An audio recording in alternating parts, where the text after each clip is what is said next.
The American Civil War is in a really expressive place right now because of the fast-paced culture of the internet. The video you are currently watching is a trailer by Attenshea Films for his one-hour finale, The Cornerstone of Johnny Reb, an internet series he started years ago where his persona, Billy Yank, debunks lost cause myths while debating Johnny Reb on the causes of the American Civil War. However, a time-traveling Nazi revives the Confederacy with blood magic and all hell breaks loose. This film, with its evil zombie Jefferson Davis and Confederate undead, seems like such a far cry from how the Confederacy has been portrayed in past films. Such as in Birth of the Nation, where racism is glorified and the Ku Klux Klan are the good guys, or Gods and Generals, where slaves are happy and Stonewall Jackson gets a Christ-like death scene.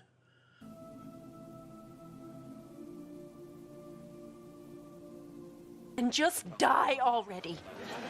Die! The remnants of this war are everywhere in American culture and touch every facet of our society. From clothes to movies, video games, and of course books. Lots and lots of books. Not to mention the 13th, 14th, and 15th Amendments to the Constitution, which is what actually gives the Constitution some backbone for a change. And while Black Lives Matter protests are bringing attention to the injustice of systemic racism that is the legacy of this war, and yes, military bases have been renamed and statues and monuments have been melted down or removed, but there's still much to do. History is absolutely being rewritten. Checkmate to the Lincolnites.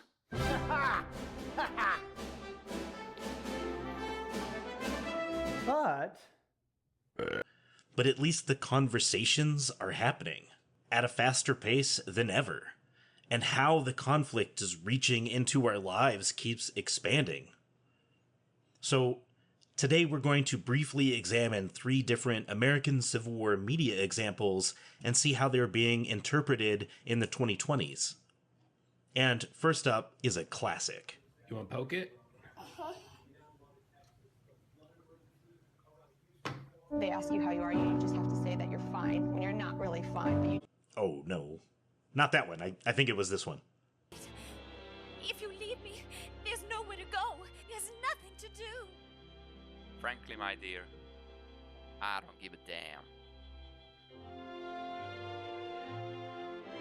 damn. Not that one either. Here we go. Ah, yes. Gone with the Wind. A film that tries to paint the bad guys who fought against our country as the good guys. But coming from a family that grew up on it, and I get it. I get the appeal of this fictional, almost medieval world that is presented to the viewer. The movie, which premiered in 1939 and based on Margaret Mitchell's now famous novel of the same name, looks back on the South's supposed glory days of genteel aristocrats of dashing honor brought low by the tides of Civil War and Reconstruction, and one Southern Belle's navigation of these events. The only problem is, the South didn't look like this. It looked like this. And with films accurately depicting slavery more realistically having come out, and not just the last few decades, but even years, not to mention the neo-slave narrative novels or memoirs from formerly enslaved people, people are asking, do we need to keep watching these racist movies? Well, at the height of the Black Lives Matter protests in 2020, Gone with the Wind was released on HBO's streaming service Max, and after some backlash, it was removed. With critics saying that it needed to be put in the dustbin of history, and supporters exclaiming that this was just cancel culture out to get a piece of Americana.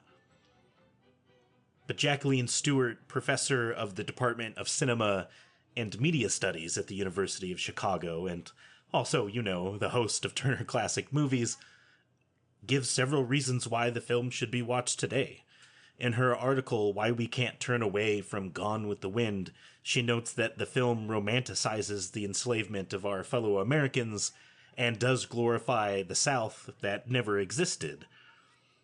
But this movie has helped shape how Americans view not only the South, but also slavery and Reconstruction for generations. Additionally, watching the film helps place Hollywood's racism of Black Americans into context, and how difficult it was for these Black actors to be taken seriously. So now that Gone with the Wind is back on TV after being taken down for a short time, well, what's changed? Well, let's take a moment and see what Professor Stewart has to say. Watching Gone with the Wind can be uncomfortable, even painful. Still, it is important that classic Hollywood films are available to us in their original form for viewing and discussion. They reflect the social context in which they were made and invite viewers to reflect on their own values and beliefs when watching them now. These films indicate what images and stories Hollywood has deemed as acceptable and what mainstream audiences have found to be appealing and entertaining fare. Classic films have been and continue to be a major influence on popular views of history. Gone with the Wind, in particular, with its landmark production values, signature scenes, and iconic characters, has shaped the way generations of viewers worldwide have pictured slavery and the Reconstruction period that followed. The film's style, plot, and legendary status are so extravagant, in fact, that for many viewers, its racial politics are hardly noticed. So if watching Gone with the Wind means having conversations about how we view old films from the past, what about something that is more recent? And how about my favorite Civil War film of all time, Glory? I first saw Glory as a classroom tool in school, and then a few years later again in a film class, and then again for a college class. And the very next day after that, my Discord group watched Glory again, and so I sat and watched it with them. This film is just so good, and it helps to have such a great all-star cast, but the story of the 54th speaks to not just some Americans, but all of Americans. The story of the 54th, an African-American infantry regiment raised during the American Civil War and their subsequent proving of battle prowess at the Second Battle of Fort Wagner, is something that is a piece of American military, cultural, and film history. And while the movie was middling in the box office upon its release, it has seen a resurgence in popularity not only on YouTube, but on streaming services as well. So how is the film viewed today? Why is this making me cry? What the heck, dude?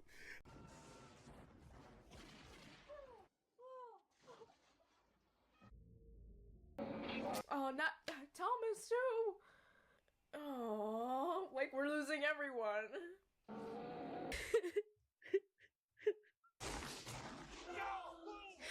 It would seem the film is working as intended as each new generation of Americans discover it and the history which it represents.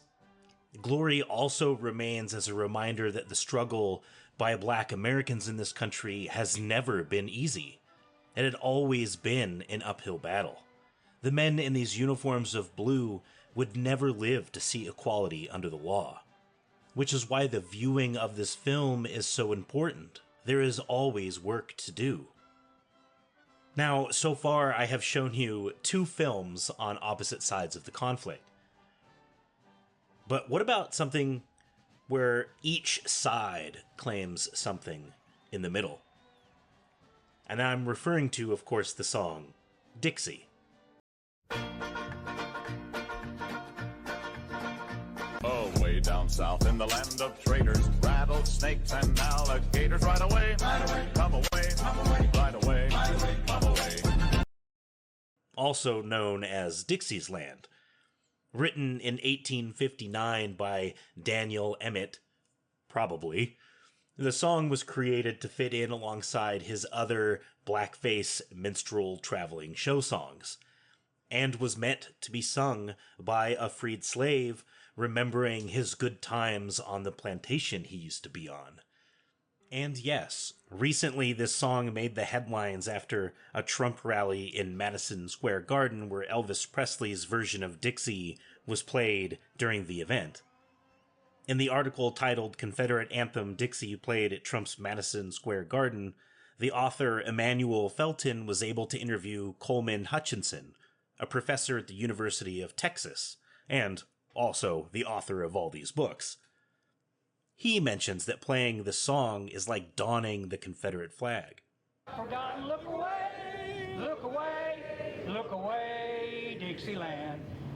While others who I don't care to quote or cite said it's not racist, that it's just part of our heritage, it is racist. We don't have to play a both sides game anymore.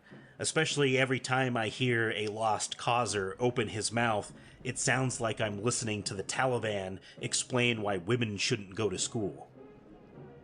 But most of all, we can go back and see that the heritage not hate argument doesn't really hold up when you read from the people who loved it best. Dated March 25th, 1861 in the Richmond Dispatch, a reader writes, "Do you not know, questioner, that Dixie's Land has become the national anthem of secession? That it is called for in Southern theaters and received with cheers and applause, while Hail Columbia and the Star-Spangled Banner are hissed down?" Well, that seems like a very clear-cut affirmation of what the song is about, and represents how people felt about it at that time. But what about today? It's not 1861 anymore. Well,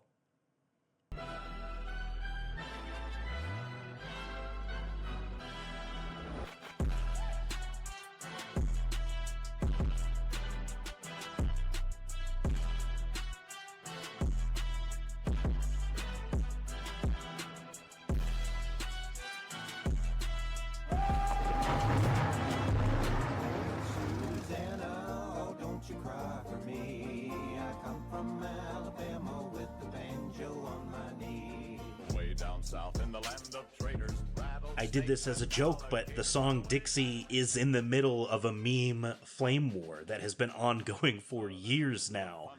The song seems to make an appearance in some new form of media every other month now.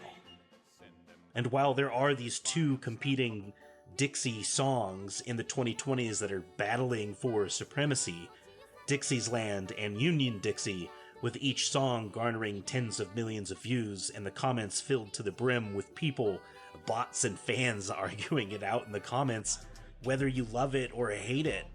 This music and these films are here to stay. These ideas are the lineage descended from the American Civil War. And sure, new content is being produced at a record pace every single day, but that just means the repertoire of what we talk about with an examination of American Civil War content is only going to expand.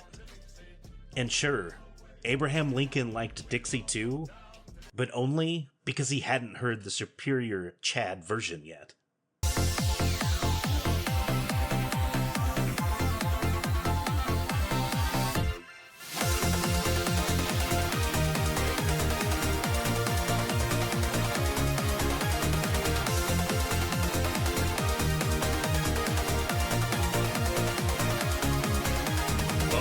South in the land of traitors, rattlesnakes and alligators. Right away, come away, right away, come away. Where cotton's king and men are chattels, Union boys will win the battles. Right away, come away, right away, come away.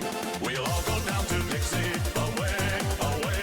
Each Dixie boy must understand that he must mind his Uncle Sam. Away, away, we'll all go down to Dixie, away, away. We'll all go down to Dixie.